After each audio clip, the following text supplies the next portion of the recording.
Professor Mangal Singh हाजोवारी, साहित्य एवं शिक्षा।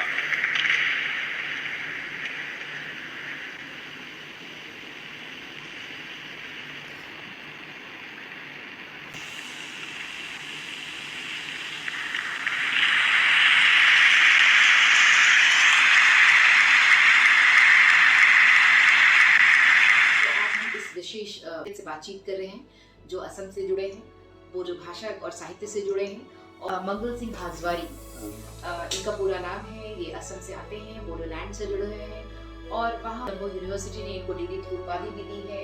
National book trust of India से बोडो भाषा में बहुत किताब लिटरेचर अनुवाद हर सरकार हमको जितना सहायता देना पड़ा।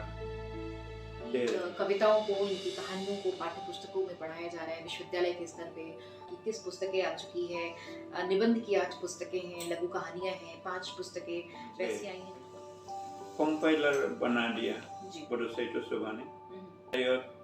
67 बुक्स कंपाइल हमारा ये गेम्स एंड स्पोर्ट्स में को करिकुलर एक्टिविटीज में जुड़ा हुआ था। बथु दैट इज ऑलमाइटी गॉड। ये धर्म हमारा ट्रेडिशनल धर्म है। एक बार पुनः स्वागत है आपको, आप सभी दर्शकों का इस मंच पे जिन्होंने हमें हमारे कार्यक्रम को सराहा और लगातार हमें देख रहे हैं। और हम आपके इन्हीं प्रयासों से दुनिया भर के और देश भर के तमाम पद्मश्री पद्मा अवार्डीज को इस मंच तक ले आ पाने में सक्षम हो पाए। तो एक बार पुनः स्वागत है सर आपका, स्वागत इस मंच पे। हम इस मंच पे तमाम ऐसे लोगों को बुलाते हैं और उनका स्वागत करते हैं, उनकी उपलब्धियों की और योगदानों की चर्चा करते हैं और इस बात का भी जिक्र करते हैं कि भारत सरकार ने किस तरह से आपको इतने बड़े सम्मान से अलंकृत किया है। भारत के सर्वोच्च चौथे सबसे बड़े सम्मान से आप अलंकृत हुए हैं। और मैं थोड़ा बताते चलूँ, जो आज हमारे खास अतिथि हैं इनका विशेष योगदान है बोडो भाषा और साहित्य के प्रचार प्रसार में इनकी बहुत महत्वपूर्ण भूमिका रही है। डॉक्टर मंगल सिंह हाजवारी इनका पूरा नाम है। ये असम से आते हैं, बोडोलैंड से जुड़े हुए हैं और वहाँ की कोलंबो यूनिवर्सिटी ने इनको डीलिट की उपाधि भी दी है। इन्होंने पीएचडी किया है और दुनिया भर का साहित्य का संसार इन्होंने रचा है। इतना बड़ा साहित्य है, इतना व्यापक इनका योगदान है कि उसे हम शब्दों में समेट नहीं सकते। इन्हीं के प्रयासों के बलबूते आज बोडो भाषा अपना वो सम्मान विदेशों में भी प्राप्त कर चुकी है और कर रही है। इनके लगातार प्रयासों से इन्होंने बोडोलैंड की उस भाषा को, उस भाषाई अस्मिता को देश दुनिया तक पहुंचाया है और उसकी पहचान की, उसकी अस्मिताई लड़ाई को आगे बढ़ाया है। तो आज हम इस विशेष शख्सियत से बातचीत कर रहे हैं जो असम से जुड़े हैं, बोडो भाषा और साहित्य से जुड़े हैं। और मेरे ख्याल से मैं इनके जीवन वृत्त में देख पा रही हूँ कि इन्होंने बाथू धर्म के साथ साथ भाषा को लेकर खूब काम किया है। सेवानिवृत्त प्राध्यापक हैं। इन्होंने अपनी लंबी शिक्षा सेवा से जुड़े रहे हैं और लंबे वक्त से इन्होंने साहित्य को लेकर अपना योगदान दिया है और साहित्य में काम करते रहे हैं। तो बातचीत का सिलसिला शुरू करते हैं और ज़्यादा वक्त ना गवाते हुए हम सर से बातचीत करते हैं। Doctor and professor Mangal Singh हाजवारी, स्वागत है सर एक बार पुनः हमारे इस मंच पे, जहाँ हम तमाम आप जैसे विभूतियों का स्वागत करते हैं, उनके योगदान और उपलब्धियों की चर्चा करते हैं। तो बोडो भाषा को जिस तरह का सम्मान आपने दिया अपने प्रयासों से, जिस तरह से इसको आगे बढ़ाया और जिस तरह से आप भाषाई अस्मिता की लड़ाई लड़ रहे हैं, कैसा लगता है जब भारत सरकार आपके इस योगदान के लिए आपको सराहती है और इतना बड़ा सम्मान देती है? कैसा महसूस हुआ? मेरा ख्याल में तो बहुत ही अच्छा है और ऐसा माफी हम सहायता मिलेगा तो हमारा भाषा साहित्य और बढ़ेगा और डेवलप कर सकेगा, क्योंकि हमारा बोडो भाषा 8 शेड्यूल में है अभी और 8 शेड्यूल में जुड़ा हुआ इस भाषा का जो डेवलपमेंट हो रहा है, इसलिए हम करता हूँ और बहुत पुरस्कार प्राप्त किया हमारा राइटर्स ने। बाल साहित्य पुरस्कार, ये मेन साहित्य अकादमिक पुरस्कार और यहाँ पे अनुवाद साहित्य का और साहित्य अकादमी ने भी आपको पुरस्कार दिया। पुरस्कार दिया और national book trust of India से ये बोडो भाषा में बहुत किताब चिल्ड्रन लिटरेचर अनुवाद किया हुआ, इसलिए हम सोचते हैं कि भारत सरकार हमको जितना सहायता देना पड़ा दे रहे हैं, इसलिए हमारा ये बोडो भाषा साहित्य और बढ़ेगा और हमारा राइटर्स या young writers next generation will cooperate us and ऐसा में फिर हम भारत सरकार से सहायता मिलेगा तो हमको बहुत डेवलप होगा। जी बिल्कुल, हम बातचीत कर रहे हैं डॉक्टर मंगल सिंह हाजवारी से, जिन्होंने बोडो भाषा को लेकर एक नायाब काम किया है, बहुत सारी उपलब्धियां हासिल की हैं। इनकी कविताओं को, इनकी कहानियों को पाठ्य पुस्तकों में पढ़ाया जा रहा है विश्वविद्यालय के स्तर पे, विद्यालयी स्तर पे। मेरे ख्याल से आपकी 21 पुस्तकें आ चुकी है, निबंध की 8 पुस्तकें हैं, लघु कहानियाँ हैं 5 पुस्तकें वैसी आई हैं जो समालोचना की हैं, 7 पुस्तक और 11 जीवन वृत्तियाँ हैं। इतना कुछ है, इतना बड़ा साहित्यिक संसार आपने रचा है, तो कैसे ये सब होता है? आप एक शिक्षक थे, शिक्षा से जुड़े रहे हैं, साहित्य और भाषा के प्रति ये लालित्व, जो लालित्य बोध है, ये लगाव है, ये आकर्षण है, ये कैसे आया? ये आकर्षण मेरी बचपन से ही हुआ था। क्लास 6-7 से ही मैंने कविताएं, गल्प, प्रबंध लिखना शुरू किया था और ये हरदम रहा। और जितना मेरा ये एज बढ़कर आया तो ज़्यादा लिखना पड़ा, चर्चा हुआ। इस समय फिर हमको ये साहित्य सृष्टि का एक हॉबी हो गया। और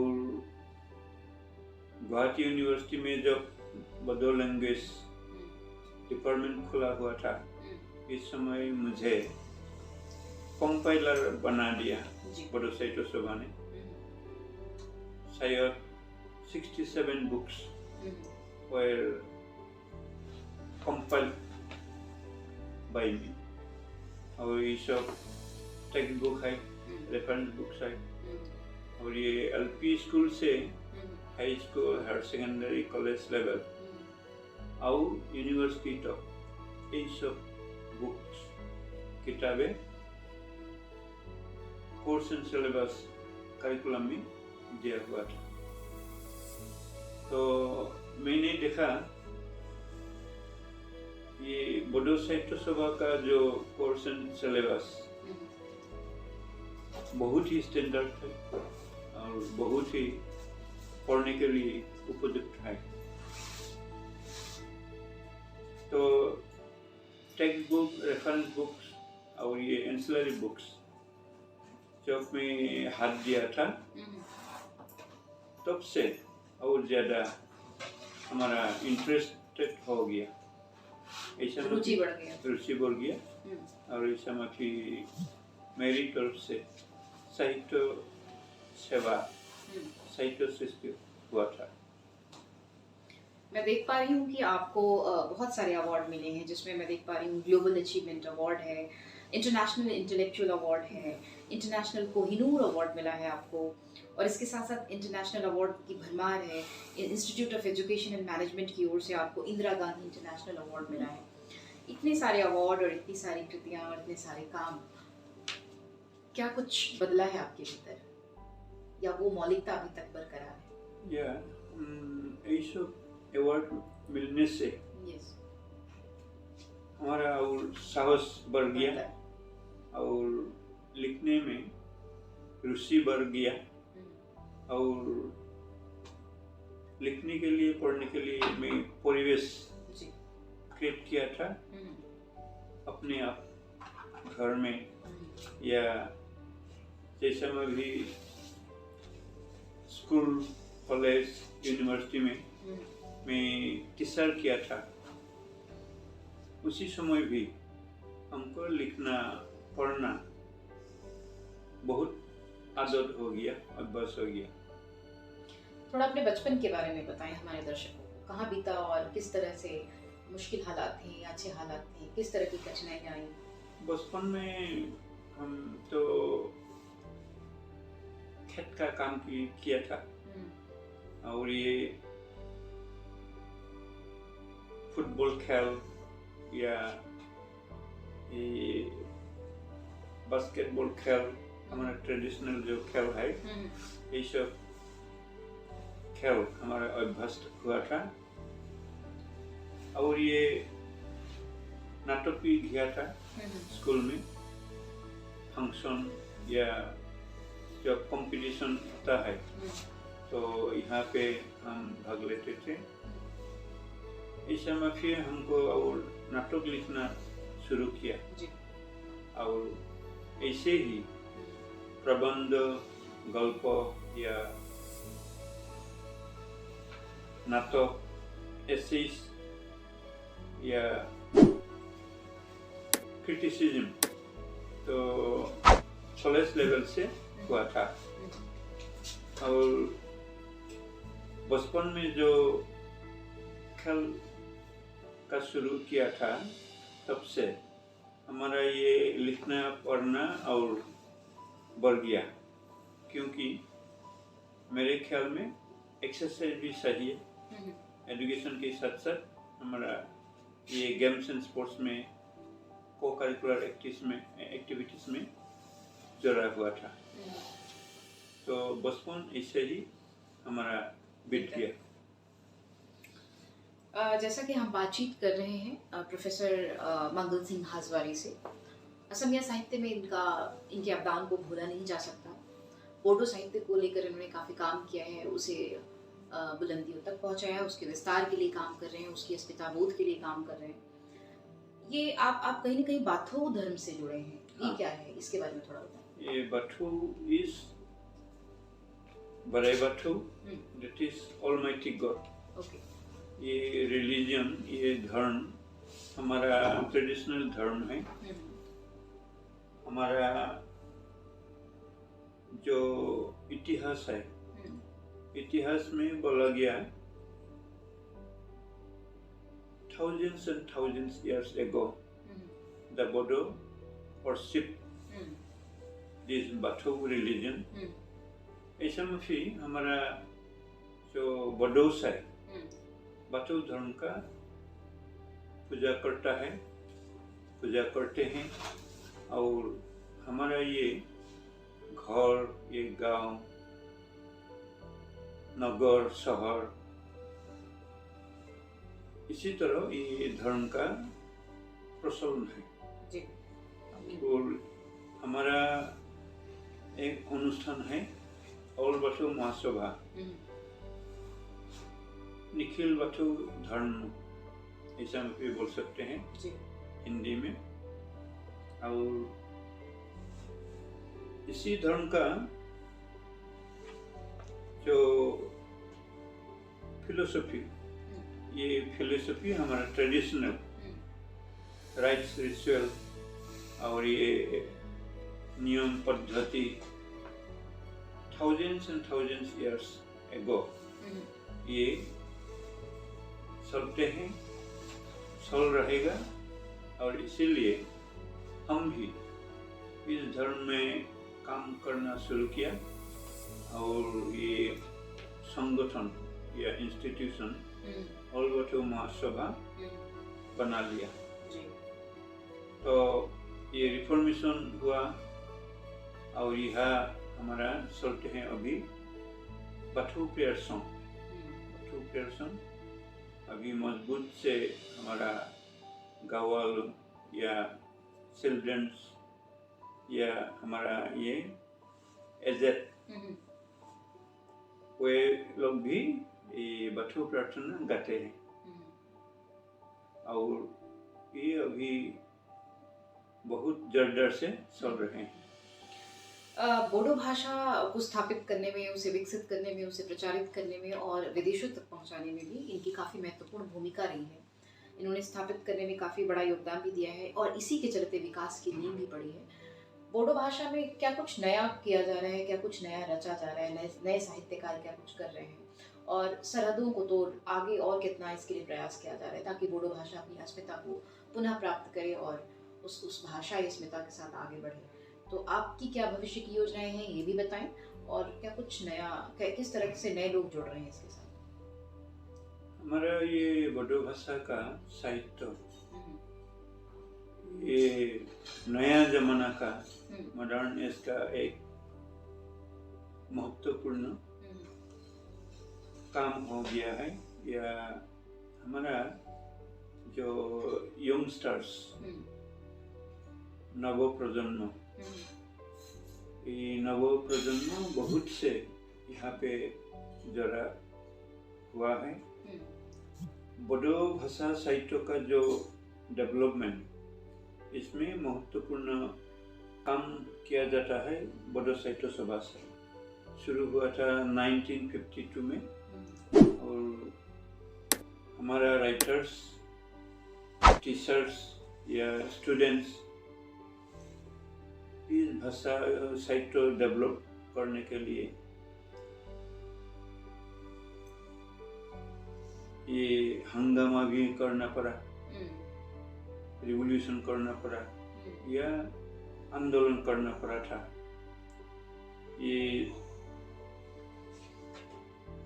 इसलिए हमारा बीच में हमारे स्टूडेंट्स, टीचर्स और ये राइटर्स का जो प्रोसेस था, ये प्रोसेस था बढ़ गया।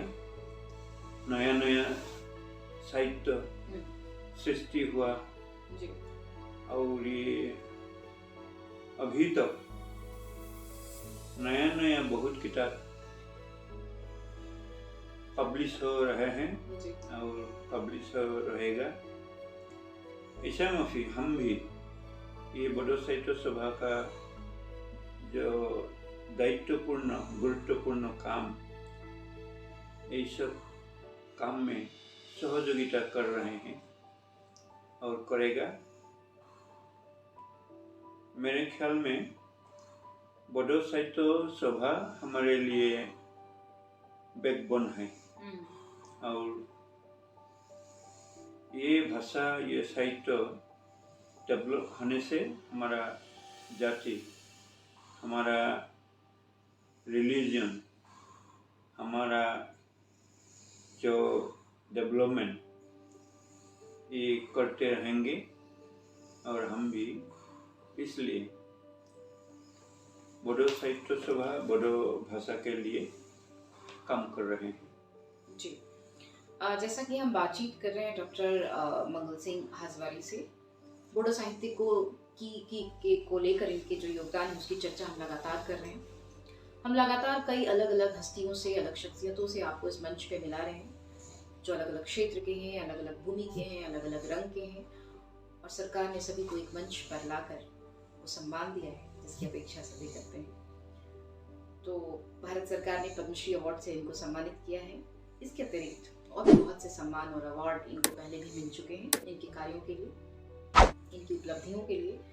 हम उम्मीद करते हैं भविष्य में बोडो भाषा अपनी अस्मिता को बनाए रखे, अपनी भाषाई संस्कृति और धाती को आगे बढ़ाती रहे और ऐसी विभूतियाँ जो बोडो साहित्य के लिए एक शिरोमणि की तरह हैं, एक मस्तक पे बड़े राज तिलक की तरह हैं, आगे आते रहें और भाषाई अस्मिता को, संस्कृति को बचाने का काम करते रहें और सबसे बड़ी बात, हमारी जो साहित्यिक समृद्धि है उसको बढ़ाने के काम में लगे रहें। हम ऐसी अपेक्षा करते हैं।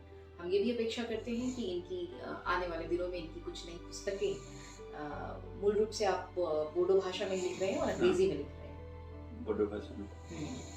तो हम उम्मीद करते हैं और हमारे दर्शक भी उम्मीद करते हैं कि कुछ नई किताबें इनके जरिए हम तक पहुँचे बोडो भाषा में। और चूँकि बोडो भाषा का विस्तार भी हो रहा है, कई विश्वविद्यालय उनको अपने पाठ्यक्रम में भी शामिल कर रहे हैं और बहुत से छात्र इससे जुड़ रहे हैं। तो देश दुनिया की इसी तरह के रंगों को हम आपके समक्ष लाते रहेंगे और इससे पहले कि हम अपने कार्यक्रम को समाप्त करें, सर से क्लोजिंग कमेंट लेना चाहेंगे कि वो क्या संदेश देना चाहते हैं आज ऐसे दौर में, ऐसे वक्त में जब पद्मश्री से अलंकृत हुए हैं, कैसा महसूस कर रहे हैं और क्या कुछ संदेश है उनका राष्ट्र के नाम? जी, राष्ट्र के नाम क्या संदेश देना चाहेंगे? के लिए हम यूनिटी इन डाइवर्सिटी ये मोट लेके, ये जो मैसेज है, ये मैसेज लेके हमको आगे बढ़ना होगा। और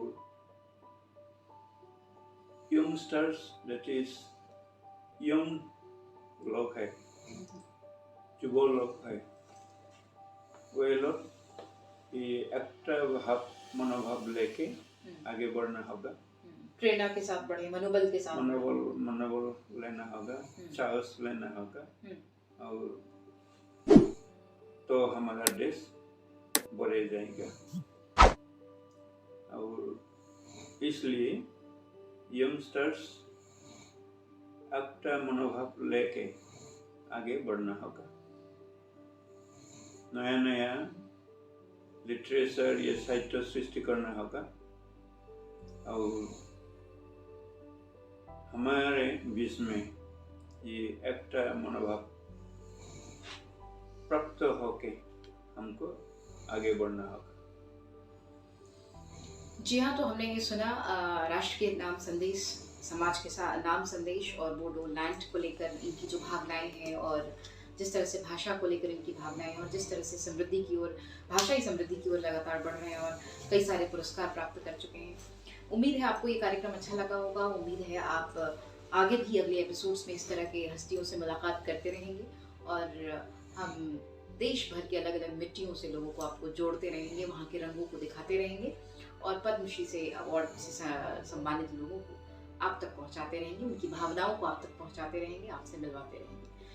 इसी शुभकामना के साथ फिर मिलते हैं किसी और एपिसोड में और मिलते हैं किसी और शख्सियत से मुलाकात करते हैं और करते हैं चर्चा जीवनी को लेकर। तो तब तक शुभ रात्रि और धन्यवाद सर।